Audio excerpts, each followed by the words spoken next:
Hello বন্ধুরা, তোমরা সবাই কেমন আছো? আজকে আমি কিক্কি মিক্কির খাওয়া দাওয়া নিয়ে একটু ভিডিও করেছি, সেটা তোমাদের সাথে শেয়ার করব। দেখো, কিক্কি বরাবরই ছোট থেকে দুধ খেয়ে এসছে এবং দুধ ওর খুব পছন্দ। মিক্কি এসেছে 1 সপ্তাহ হয়েছে।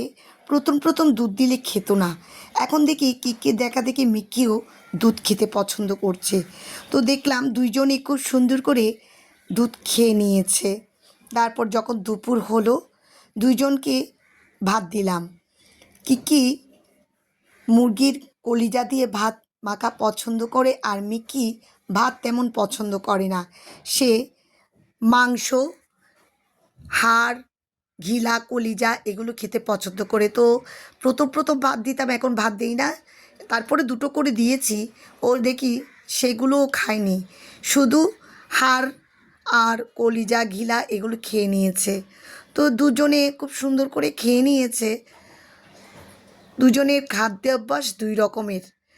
কিকি তো ছোটোকাল থেকে আমরা প্রতিপালন করেছি, তো ওরটা জানি, মিক্কিটা জানি না, তাই একটু কষ্ট হয়েছে। পরে দেখলাম দুজনেই বিশ্রাম নিচ্ছে।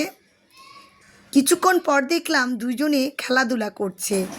কিকি লুকিয়েছে আর মিক্কি ওকে খুঁজছে, দেখো। তো সেটা আমি দেখে ভিডিও ধারণ করলাম। আমার খুব ভালো লেগেছে ওদের এই লুকোচুরি খেলা দেখে। তো বন্ধুরা, তোমাদের কেমন লাগলো আমাকে কমেন্টে জানাবে। আজকের জন্য এই পর্যন্ত।